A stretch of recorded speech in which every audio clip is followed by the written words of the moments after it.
Hello and welcome back to An Old Man Watches, and today I'm going to be talking about the first two seasons of the BBC's 2005 relaunch of Doctor Who, a show that originally hit screens back in 1963.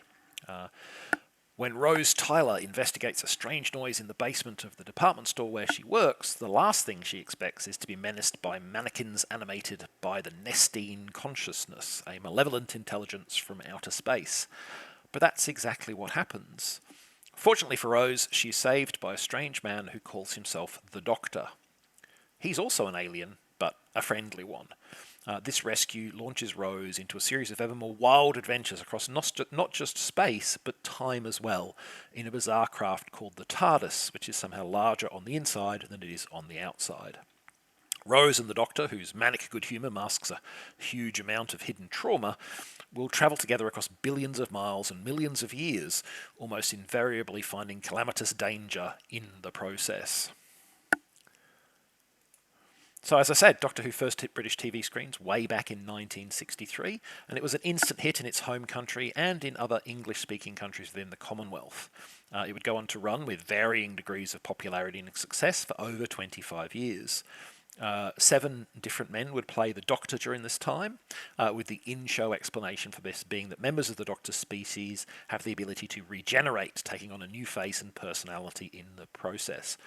This was added due to the real-world need to explain new actors coming in to play the role, and it's why the guy on your screen right now is not the same as the guy from a few seconds ago. They're both the Doctor. Doctors 9 and 10, in fact. I grew up watching Doctor Who and remained a fan of the programme, even as I acknowledged the inevitable flaws caused by its small budget and sometimes rapping shooting schedule, until its apparent permanent demise in 1989.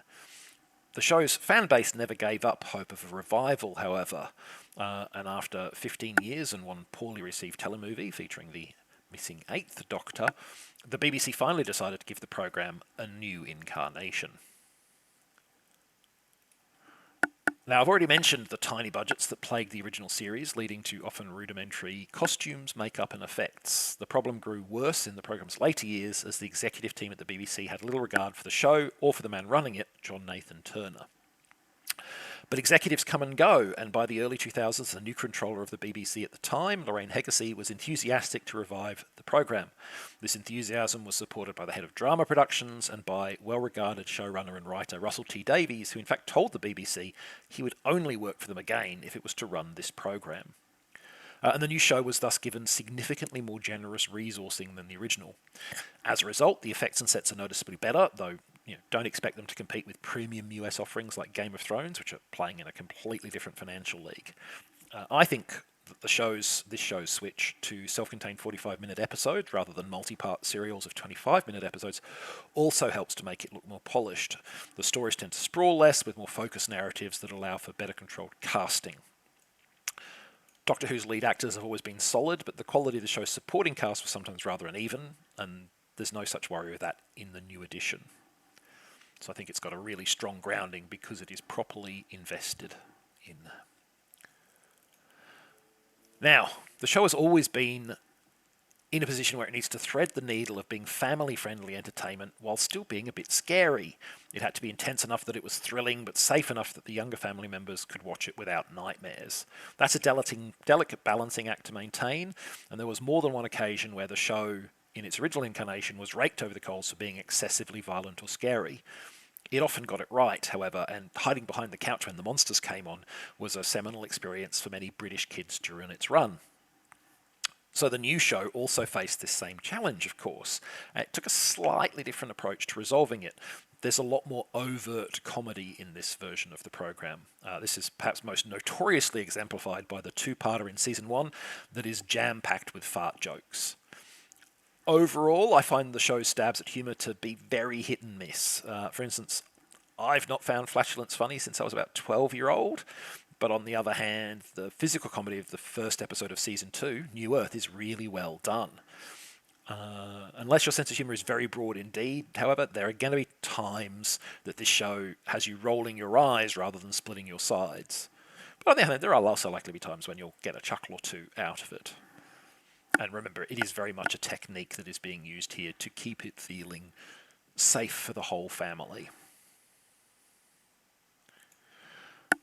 Now, few TV shows can be excellent in every episode, and Doctor Who is no exception to that rule. It has some episodes I really like, some I really don't care about either way, and some I pretend never happened because I just feel better that way. And in fact, it's the deteriorating ratio of the first category to the second and third, particularly the latter, which is why I stopped buying the show on DVD after its first 2 seasons, and then toward the end of the Peter Capaldi era, as Doctor Who eventually stopped watching the show at all.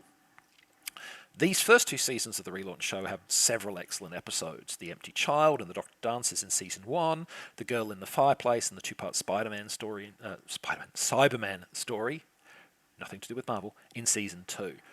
And even the more average episodes often have their moments of excellence. The Doctor's first encounter with the implacable enemy he had thought destroyed, the neat blend of comedy and pathos in Father's Day, the reunion scene with Sarah Jane Smith in School Days, they're all good work.